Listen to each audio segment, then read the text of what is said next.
Bonjour my friends, I'm Frankie and welcome to Club Foodie. As most of you know, I'm originally from Montreal in the province of Quebec. We have many worldwide well-known food items, but there's one in particular that most visitors end up buying and bring it back home. This is Quebec maple syrup.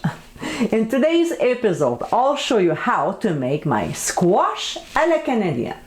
It is a very tasty side dish to serve for your next Thanksgiving dinner or any dinner. It is easy to prepare and the addition of maple syrup makes this recipe quite popular among your guests. A word of advice: make more than you expect because it disappears quite fast. So my friends, let's get cooking. First, although it's a little hard to do, we'll have to cut the squash in half. Then using a spoon, we'll scoop out the inside. The spoon I like to use is my grapefruit one because of their sharp edges. It makes the task much easier. Alright, so we can either discard the seeds or toast them in the oven. Your choice. Now, when both halves are clean, we'll brush olive oil on the flesh and we'll be quite generous with it. So we'll brush around as well as inside of the squash, making sure it's all covered with oil. Then we'll place them onto a baking sheet, flesh down, and transfer into a 350-degree preheated oven. We'll cook for 1 hour or until very tender, then remove from the heat. The best way to know if it's cooked is to poke with a fork, and if it goes in nice and smooth, then it's done. We'll let it cool for a good 15 minutes before scooping out the flesh.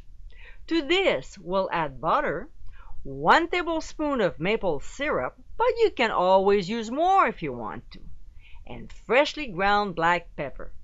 If you want to add salt, go ahead, but I personally prefer without it. So we'll stir the ingredients until very well combined. And then do the usual. Taste and adjust if necessary. My squash was pretty big, so I had to add more maple syrup, which is not a bad thing, and a hint of black pepper. Of course, if you add more, you'll need to stir again. If you made this recipe earlier that morning or the day before, when it's time to serve, you just have to reheat it. That's all. And my friends, this is our squash à la Canadienne. Extremely easy to make. This is a recipe you can involve your great aunt Bertha. It is a delicious side dish to serve along with your Thanksgiving dinner, or, matter of fact, any dinner during the year. This is a great healthy addition to your recipe list. I hope you give it a try soon, and be sure to visit clubfoodie.com for ingredient amounts and more info. Until next time, my friends, bon appétit!